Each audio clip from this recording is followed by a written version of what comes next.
Factory outlet Mukunda jewellers లో mega వడ్డానం sale 2.0. అందరికీ నమస్కారం. నా పేరు మాధురి. భీష్మ ఏకాదశి గురించి ఈ రోజు మనం మాట్లాడుకోబోతున్నాం.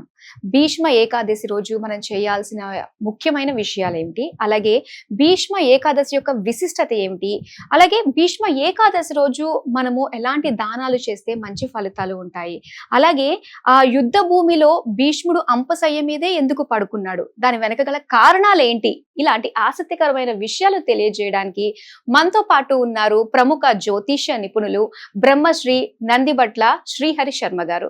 మరి ఆయన అడిగి బోల్డని విషయాలకి సమాధానాలు తెలుసుకుందాం. నమస్కారం గురువు గారు. వాగర్థావివ సంపృక్తౌ వాగర్థ ప్రతిపత్తయే జగతః పితరౌ వందే పార్వతీ పరమేశ్వరౌ. సదాశివ సమారంభాం శంకరాచార్య మధ్యమాం అస్మదాచార్య పర్యంతం వందే గురు పరంపరాం. ఆదిత్యాయ చ సోమాయ మంగళాయ బుధాయ చ గురు శుక్ర శనిభ్యశ్చ రాహవే కేతవే నమః. శృంగేరి జగద్గురు పీఠాధిపతులకి కంచి పీఠాధిపతులకి నమస్కారములు తెలియజేసుకుంటూ కార్యక్రమాన్ని ప్రారంభిద్దాం. గురువు గారు, ఇది భీష్మ ఏకాదశి. అయితే భీష్మ ఏకాదశి రోజును ముందుగా మనం అసలు పాటించాల్సిన నియమాలు ఏంటి, దాని యొక్క ప్రాముఖ్యత ఏంటి అంటారు? అసలు భీష్మ ఏకాదశి అనేటువంటిది మహామహత్యము కలిగినటువంటిది. అందున పాపములు తొలగించేటువంటి మాఘమాసంలో వచ్చే ఏకాదశి. దీనినే కామినేకాదశి, జయ ఏకాదశి అని కూడా చెబుతుంటుంటారు. అయితే మీరు ఒక్కసారి గమనించండి అమ్మా మాధురి గారు, నెలకి 2 ఏకాదశిలు ఉన్నవి 12 నెలలు, 24 ఏకాదశులు ఉన్నాయి. ఒక్కొక్క ఏకాదశి ఒక్కొక్క ఫలితాన్ని ఇస్తుంది కాబట్టి ఆ ఫలితాన్ని ముందు పేరులో పెట్టుకొని అది ఏకాదశి అంటారు. ముక్కోటి ఏకాదశి, తొలి ఏకాదశి, పుత్రద ఏకాదశి, భోగద ఏకాదశి, ఇలా. కానీ ఒక మానవుడిగా జన్మించిన వ్యక్తి యొక్క పేరునే అది సార్థకం అయిపోయి భీష్మ ఏకాదశిగా మారింది. అంటే ఎంత గొప్పవాడు భీష్ముడు అర్థం చేసుకోవచ్చు. తన పేరుని ఏకాదశినికి తిరిగా మార్చుకోగలిగాడు. ఒక ఏకాదశి భీష్మ ఏకాదశి. అయితే ఇక్కడ ఈ రోజున మనం భీష్ముడి గురించి మనం చెప్పుకునేటప్పుడు చాలా మందికి తెలిసినవి కొంత, తెలియనిది చాలా ఉంది. అంటే ఒకటేంటనంటే ఈ భీష్ముడికి ఇచ్ఛామరణం అనేటువంటిది కలిగింది. వరం శంతన మహారాజు తండ్రి ఇచ్చాడు. కానీ చాలామంది సీరియల్స్లోనో సినిమాల్లోనో చూసి ఏమనుకుంటారంటే, తండ్రికి శంతన మహారాజు సత్యవతి అయినటువంటి ఆమెని వివాహం చేసుకోవాలంటే అడ్డుగా భీష్ముడు ఉన్నాడు కాబట్టి భీష్ముడు పెళ్లి చేసుకోకుండా ఉంటే నా పిల్లని ఇస్తాను అని చెప్పి అన్నందుకు తండ్రి చెబితే ఆ తండ్రి కోరిక మేరకు నేను పెళ్లి చేసుకోనని చెప్పి భీషణమైన ప్రతిజ్ఞ చేశాడు. ఆ సందర్భంగా తండ్రి సంతోషపడి ఇచ్చాడు వరం అని అంటాడు. మానవులుగా పుట్టిన వాళ్ళకి వరాలు ఇచ్చే అధికారం లేదమ్మా, ఒక దేవతలకి తప్ప, మునీశ్వరులకి తప్ప. ఆయన రాజు అని ఎవరికి ఉంటుందంటే పితృదేవతలకు ఉంటుంది. అందుకనే పితృదేవతల అనుగ్రహం ప్రతి వాళ్ళకి కావాలి. ఉంటేనే అన్ని కుటుంబాలు సౌఖ్యముతో సంతోషంతో జీవిస్తాయి. ఎప్పుడొచ్చింది ఈయనకి ఇచ్ఛామరణం అంటే, తండ్రి చనిపోయిన తర్వాత అంత గొప్ప రాజైనా బంగారు పళ్ళెంలంతో బంగారంతో చేసిన పిండాలు పెట్టవచ్చు కదా. కానీ సాధారణమైనటువంటి మానవుడి లాగానే ఉండి గంగా నదీ తీరంలో పిండ ప్రదానాలు, తర్పణాది కార్యక్రమాలు, పితృ కార్యక్రమాలు చేస్తున్నాడు. చేస్తూ ఉంటే అకస్మాత్తుగా ఒక చెయ్యి బయటికి వస్తుంది. అది తన తండ్రి శంతనుడి యొక్క చెయ్యని భీష్ముడికి తెలుసు. కానీ చూసి సంతోషపడి పిండ ప్రదానాలు మాత్రం దర్భల మీదనే పెట్టాడు, తర్పణాలు మాత్రం ఆ విధంగా వదిలాడు. అప్పుడు శంతన మహారాజు పితృదేవత రూపంలో వచ్చి, నాయనా నా చెయ్యి చూడగానే నా తండ్రిదని చెప్పి పిండ ప్రదానం చేసే సమయంలో నా చేతిలో ఎక్కడైతే నువ్వు పిండం పెడతావేమోనని, ధర్మం తప్పుతావేమోనని చాలా బాధపడ్డాను. కానీ నువ్వు ధర్మం ప్రకారమే చేశావు కాబట్టి గొప్పవాడివి నువ్వు, నీకు ఇచ్ఛామరణాన్ని ప్రసాదిస్తున్నాను అని చెప్పి చెబుతాడు. అలా ఆయనకి కోరుకున్న చోట ఇచ్ఛామరణం జరిగింది. భీష్మ ఏకాదశి మనము అనుకుంటే ఎందుకు ఇంతటి పవిత్రమైనటువంటిది, ఎందుకు ఇంతటి విశిష్టత అన్నదంటే, యుద్ధానంతరం అయిన తర్వాత ధర్మరాజు కృష్ణుడి దగ్గరకు వచ్చి అన్ని సందేహాలు అడుగుతూ ఉంటుంటాడు. అయ్యా, నేను కాదు సందేహాలు తీర్చాల్సింది, కానీ నాకన్నా గొప్పవాడు మీ కుటుంబంలోనే ఉన్నాడు భీష్ముడు, పద ఆయన దగ్గరికి పోదామని చెప్పి అని అంటాడు. అన్న తర్వాత అప్పుడు ఆ భీష్ముడి దగ్గరికి అందరూ వెళతారు. అంపశయ్యపై ఉన్నటువంటి ఆ భీష్మ పితామహుడి దగ్గరికి వెళ్ళి ధర్మరాజు అనేకమైనటువంటి సందేహాలు అడుగుతూ ఉంటే, రాజ సందేహాలు, ప్రజల్ని ఎలా పాలించాలి, అలాగే ఆధ్యాత్మిక మార్గంలో ఎలా ఉండాలి, ఎటువంటి దేవతారాధన చేయాలి, ఏం చేయాలని చెప్పి ఆ యొక్క విధి విధానాలన్నీ కూడాను పూసగుచ్చినట్టుగా భీష్ముడు చెబుతాడు. ఇందులో మనకు గొప్పదైనటువంటి మనమందరం కూడా భీష్ముడికి రుణపడి ఉన్నామమ్మా.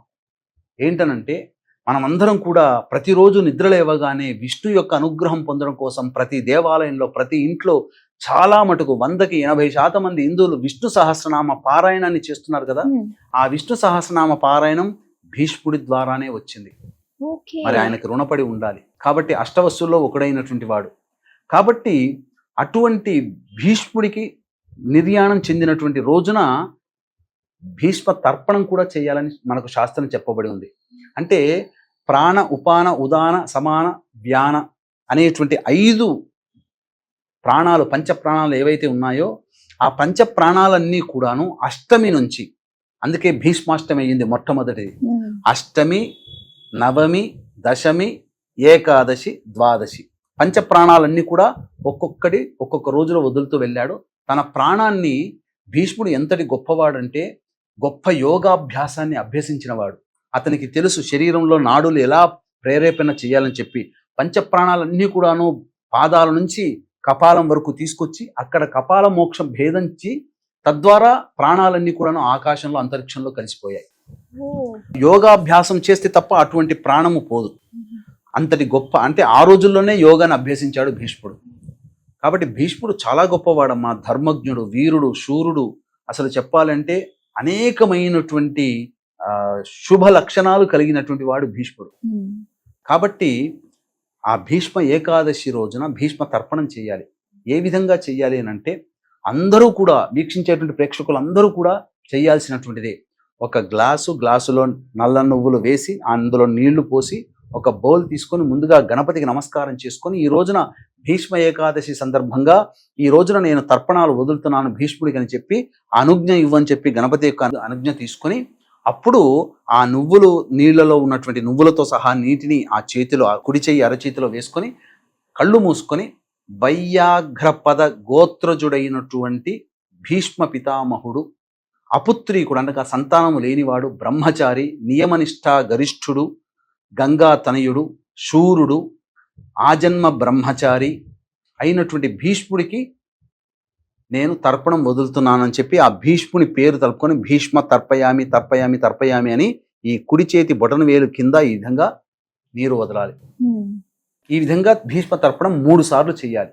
చేస్తే ఎందుకంటే ఆయనని మనకు ఈ రామాయణ భారతాల్లో ఎవరిని కూడా తండ్రితో సంబోధన చేయలే, తల్లితో సంబోధన చేయలే.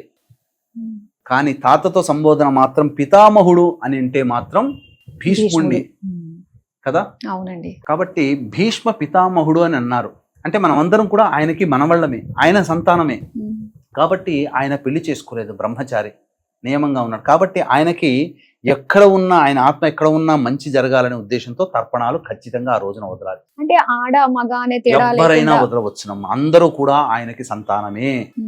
ఇక మనము ఈ భీష్మ ఏకాదశి రోజున ఏకాదశి వ్రతాన్ని ఆచరించాలి. ఎలా అంటే ముందు రోజు ప్రదోషకాల సమయం అనగా దశమి తిథి రోజున సాయంకాలం అవుతుంది కదా, సూర్యాస్తమయం అయిపోయిన తర్వాత ఆ రోజు ఏమీ భోజనం చేయకూడదు. పాలు పండ్లు తీసుకోవచ్చు, నేల మీద నిద్ర పోవాలి. ఆ రోజు దాంపత్యం పనికిరాదు, మద్యపానము మాంసం పనికిరాదు. తెల్లవారి లేచి అరుణోదయ కాలం అనగా ఎర్రటి తివాచిలాగా సూర్యుడు రాకముందు ఉన్నటువంటి సమయంలో స్నానం ఆచరించి చక్కగా ఉదయిస్తున్నటువంటి సూర్యుడికి అర్ఘ్యం ఇచ్చేసేసి సూర్యుడికి ఒకసారి నమస్కారం చేసుకొని వీలైతే సూర్యాష్టకం 6 సార్లు చదువుకోవాలి. తదనంతరం తులసి చెట్టు దగ్గర ఆ అష్టదళ పద్మము వేసి పసుపు కుంకుమ పుష్పక్షతలు పెట్టి మధ్యలో ఆవు నేతితో దీపారాధన చేసి అప్పుడు విష్ణు సహస్రనామ పారాయణం చేయాలమ్మా. చేసి ఒక దానిమ్మ పండు, అరటి పండు, ఆవు పాలు ఏవైనా నైవేద్యంగా పెట్టాలి. ఆ రోజంతా ఉపవాసం ఉండాలి, మధ్యాహ్నం పూట నిద్రపోకూడదు. ఆ రోజున చేయాల్సినటువంటిది. తదనంతరం ఆ సహస్రనామ పారాయణం చేసిన తర్వాత విష్ణు సంబంధమైన దేవాలయానికి వెళ్ళి ఆ యొక్క విష్ణు ఏకాదశి రుద్రతిథి కూడా చెప్పబడి ఉంది. ఏం చేయాలంటే ఆ రోజున తులసిమాల, మారేడు ఆకులతో చేసినటువంటి మాల, ఇవి 2 తీసుకుని వెళ్ళి విష్ణువు పాదాల దగ్గర మారేడు పెట్టాలి. పెట్టి అక్కడ శివలింగం దగ్గర తులసిమాల అక్కడ పెట్టాలి. పెట్టిన తర్వాత శివాలయంలో ఉన్నటువంటి తులసిమాల తీసుకుని వచ్చి విష్ణువుకి విష్ణువు దగ్గర ఉన్నటువంటి మాల ఏదైతే ఉండదో మారేడు దళ మాల ఈశ్వరుడికి సమర్పించాలి. ఓ ఈ విధంగా చేసినట్లయితే శివకేశవుల యొక్క అనుగ్రహాన్ని పొందిన వాళ్ళమవుతాం.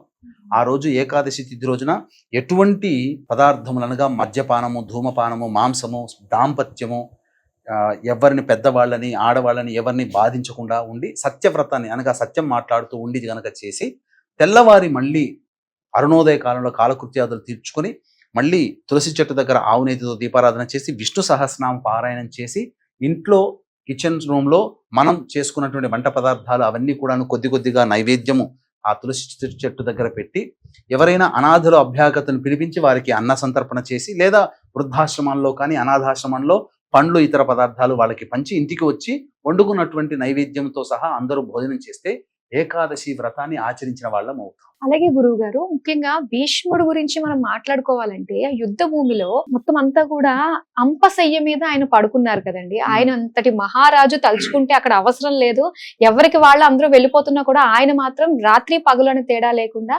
దానిపైనే ఉన్న రీజన్ ఏంటంటారు అసలు? అదేనమ్మా, ఇది చాలా మంది భీష్ముడు అంపశయ్య మీద ఉన్నాడు అని అనుకుంటారు, కానీ ఎందుకు అలా ఉండగలిగాడు? భీష్ముడు తనగా రాజు తలుచుకుంటే దెబ్బల కొదవ అన్నట్టు ఆయన మహార చక్రవర్తి. ఆయన తలుచుకుంటే యుద్ధంలో విరమించిన తర్వాత, యుద్ధం అస్త్ర సన్యాసం చేసిన తర్వాత రాజగృహంలోకి వెళ్ళి రాజమందిరిలో పడుకోవచ్చు కదా. అంపశయ్య మీద ఉండి చలికి ఆ సమయంలో అంటే కార్తీక మాసం అమావాస్యతో ఆగిపోయింది. కార్తీక మాసం త్రయోదశి రోజున ప్రారంభమైనటువంటి యుద్ధము కార్తీక మాసం అమావాస్యకు 18 రోజుల పాటు జరిగి యుద్ధం అంతమైపోయింది. మార్గశిర మాసం, పుష్యమాసం, మాఘమాసం ఏకాదశి వచ్చేంత వరకు కూడా అనగా 60+11 71 రోజులు ఎలా ఉండగలిగాడు? చలికి తట్టుకుంటూ వణికిపోతూ ఎండకి ఎండుతూ రోజు రోజుకి ఆ బాణాలు గుచ్చుకొని శరీరంలోకి వెళ్ళిపోయి ఆ శరీరము బాణాలతో సహా దిగబడిపోతూ ఉండగా ఎందుకు ఉండాల్సినటువంటి పరిస్థితి వచ్చిందని ఎవరైనా ఆలోచించారా? మనకు భారతంలో, వ్యాస భారతంలో దొరుకుతుంది. అంటే ఎందుకు అనంటే భీష్ముడి దగ్గరికి పాండవులతో సహా ద్రౌపదితో సహా కృష్ణుడు వస్తాడు, తీసుకొని వస్తాడు. వచ్చి సందేహాలన్నీ నివృత్తి చేసుకొని అంటున్నాడు. అన్ని ధర్మపరమైన సందేహాలు చెబుతూ ఉంటుంటే ద్రౌపది గభాలున పక్కున నవ్వింది. నవ్వేసరికి ఎందుకమ్మా నవ్వుతున్నావు అనంటే, భీష్మ పితామహ ఇన్ని ధర్మాలు వల్లిస్తున్నావే, మరి ఆ రోజున ద్రౌపది వస్త్రాపహరణం చేసిన తర్వాత నీ ధర్మం ఎక్కడికి పోయింది? నువ్వెందుకు రక్షించలేకపోయావు? నువ్వు ఆపమంటే ఆగేవాడు కాదా దుర్యోధనుడు? ఇంత యుద్ధం జరిగేదా? ఇంతమంది నా వాళ్ళని అందరినీ చంపుకునే వాళ్ళమా? నా పిల్లల్ని కూడా పోగొట్టుకున్నాను కదా భీష్మ అని చెప్పి బాధపడుతుంది ద్రౌపది. అంతటా అమ్మా, నీ సమస్య, నీ యొక్క ఆవేదనకి నేను సమాధానం చెబుతున్నాను. నేను బ్రతికుండంగా చేసినటువంటి తప్పులు 2 తప్పులు. ఆ 2 తప్పులని నేను ఈ జన్మలలోనే ఆ యొక్క శిక్ష అనుభవించి నేను కర్మదోషాన్ని తొలగించుకొని నేను పరమపదానికి వెళ్ళాలనే ఆలోచనతోనే ఈ రకమైన ఏర్పాటు నాకు నేనే చేసుకున్నానమ్మా అని అంటాడు. ఏంటి ఆ 2 తప్పులు అనంటే, విచిత్ర వీర్యుడు చిత్రాంగదుడు అయినటువంటి అనగా సత్యవతి పుత్రులు వీళ్ళిద్దరికీ భార్యలు లేకపోతే కాశీరాజు కుమార్తె అయినటువంటి అంబిక అంబాలికల్ని తీసుకొని వస్తాడు ఆ యొక్క స్వయంవరంలో గెలిచి. కానీ తాను చేసుకోలేదు, తీసుకొని వస్తాడు. వచ్చి తన యొక్క తమ్ముళ్ళకి వివాహం చేయిస్తాడు. అందులో అంబిక ఆల్రెడీ ఒక అబ్బాయిని ప్రేమిస్తుంది, ఒక యువరాజుని ప్రేమిస్తుంది. తీసుకొని వచ్చిన తర్వాత అప్పుడు ఆ భీష్ముడి దగ్గరికి వెళ్ళి, మీరు తీసుకొని వచ్చారు కానీ నా మనసు వేరే అతనికి ఇచ్చాను, అతనికి నేను భార్యనంటే, అమ్మ తప్పయిందమ్మా, నాకు తెలియదు కదా, అప్పుడే నాకు చెప్పొచ్చు కదా అని చెప్పి అనగా అంబాలికని పక్కకు పెట్టి అంబికని మాత్రం పంపించేస్తాడు. అయిన తర్వాత ఆమె సంతోషముతో నేను వచ్చానని చెప్పి యువరాజుకి చెప్పగా, ప్రేమించినటువంటి వ్యక్తికి చెప్పగా, అప్పుడు ఆ యువరాజు కాదంటాడు. నువ్వు ఒకరి సొత్తు అయిపోయావు, మళ్ళీ నేను వివాహం చేసుకుంటానని చెప్తే అప్పుడు చాలా బాధపడుతుంది. నేను ఈ బాధపడడానికి గల కారణము భీష్ముడే అని చెప్పి భీష్ముని సంహరించాలి అనేటువంటి ఉద్దేశంతో గొప్ప తపస్సు చేసి శివానుగ్రహం వల్ల ద్రుపదుడికి తమ్ముడిగా పుడతాడు. పుట్టడమే కానీ పురుషుడిగా పుట్టిన స్త్రీ లక్షణాలతో పుడతాడు. కానీ స్త్రీ లక్షణాలు ఒంట్లో ఉండడం వల్ల ట్రాన్స్జెండర్ ఆపరేషన్ అప్పుడే జరిగింది. అప్పుడే ట్రాన్స్జెండర్గా పుట్టడము, పురుషుడుగానే పుట్టాడు కానీ ట్రాన్స్జెండర్ ఆపరేషన్ జరగడం వల్ల స్త్రీ లక్షణాలతో అతను మెలగడం ప్రారంభించాడు. అతని పేరు శిఖండిగా మార్చాడు. ధర్మరాజు యుద్ధానికంటే ముందు ఒక రోజు భీష్ముడి దగ్గరికి పోతాడు. పోయినప్పుడు తాత నిన్ను నేను గెలవలేం, మా వాళ్ళు ఎవరు అర్జునుడు కూడా గెలవలేడు, నువ్వు యుద్ధంలో ఓడిపోవాలంటే ఏం చెయ్యాలి అని చెప్పి అడుగుతాడు.